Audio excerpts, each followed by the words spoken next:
नमस्कार, आप देख रहे हैं मुंबई क्राइम टीवी और मैं हूं आपके साथ ज्योतिका। आइए रुक करते हैं फटाफट खबरों की ओर। आईसीआर ने अपनी एक रिपोर्ट में कहा है कि आगामी बजट में सरकार व्यक्तिगत आयकरदाताओं को मामूली राहत दे सकती है, लेकिन इससे कर संग्रह पर असर पड़ने का खतरा नहीं है। वित्त वर्ष 2026 के दौरान प्रत्यक्ष कर संग्रह में 12% की वृद्धि का अनुमान लगाया गया है।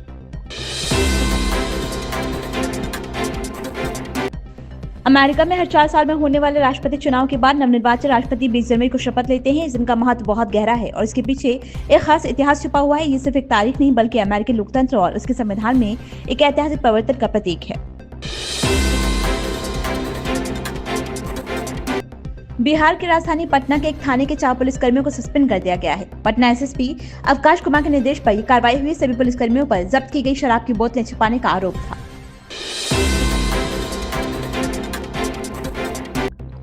नए भागलपुर रेलवे स्टेशन का लोकेशन बदल दिया गया है। अब पहले तय किए गए स्थान टेकानी में नहीं बल्कि जगदीशपुर में न्यू भागलपुर रेलवे स्टेशन का निर्माण होगा। जगदीशपुर और भागलपुर के बीच की दूरी लगभग 13 किलोमीटर है। ये स्टेशन क्षेत्र की यातायात सुविधाओं को बेहतर बनाने में महत्वपूर्ण भूमिका निभाएगा।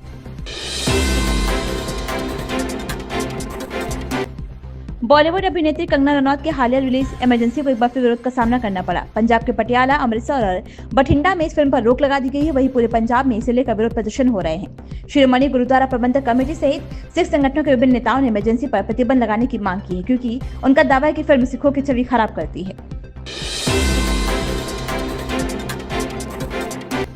महाकुंभ को लेकर अखिलेश यादव के बयान पर उत्तर प्रदेश सरकार के मंत्री दयाशंकर सिंह ने कहा, महाकुंभ से बड़ा धार्मिक आयोजन दुनिया में नहीं होता। ये सब बयान देकर वो क्या दर्शाना चाहते हैं? वे समझते होंगे वोट की राजनीति होनी चाहिए, लेकिन जहाँ भारत की संस्कृति और सभ्यता की बात आती है वहाँ हम सबको एक होकर इसे मजबूत करने की कोशिश करनी चाहिए। दुनिया का सबसे बड़ा धार्मिक आयोजन है महाकुंभ, और कई देशों के जितनी संख्या होगी उससे ज़्यादा संख्या उस महाकुंभ में स्नान करके लोग अपने करते हैं। भारत की संस्कृति और सभ्यता पूरे दुनिया में स्थापित हो रही है। पूरी दुनिया इसको स्वीकार कर रही है।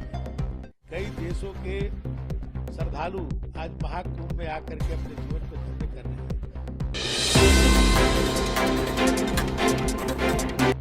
कांग्रेस नेता पवन खेड़ा ने दिल्ली विधानसभा चुनाव पर कहा, हम दिल्ली कांग्रेस और अपनी गारंटी के पक्ष में प्रचार कर रहे हैं। आप अभी तक क्या कर रही थी? पिछले 10 सालों में आपने क्या किया है? इन्हें छात्र और नौजवान अब याद आए हैं। आप जाती हुई सरकार है।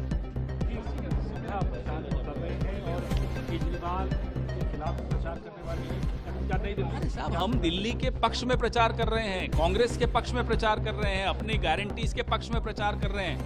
अब राजनीतिक दल चला रहे हैं, कोई एनजीओ थोड़ा ही चला रहे हैं। तो जाहिर सी बात है प्रचार करेंगे। जब चुनाव लड़ रहे हैं तो प्रचार भी करेंगे। खड़गे साहब भी करेंगे, राहुल जी भी करेंगे, प्रियंका जी भी करेंगे, हम सब करेंगे।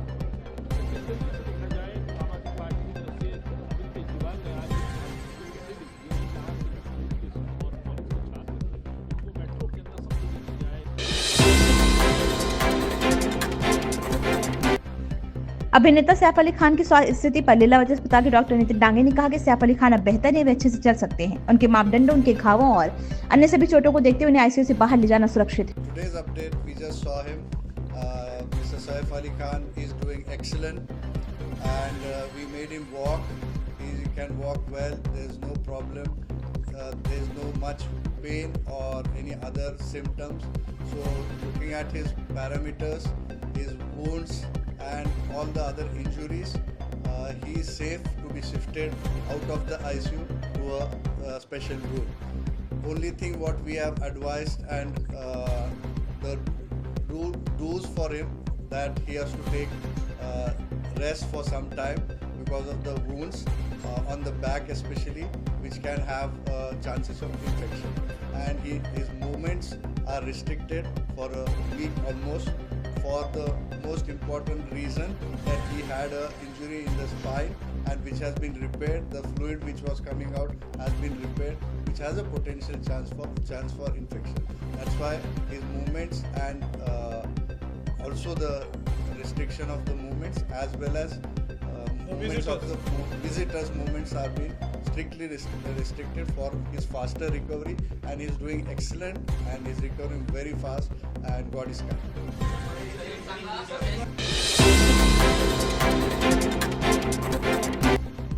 पटना हाईकोर्ट ने याचिका की सुनवाई में साफ किया कि 17वीं बीपीएससी प्री परीक्षा का परिणाम जारी होने पर रोक नहीं लगाई जाएगी। इधर 17वीं बीपीएससी पीटी विवाद में केंद्रीय मंत्री चिराग पासवान का बयान सामने आया।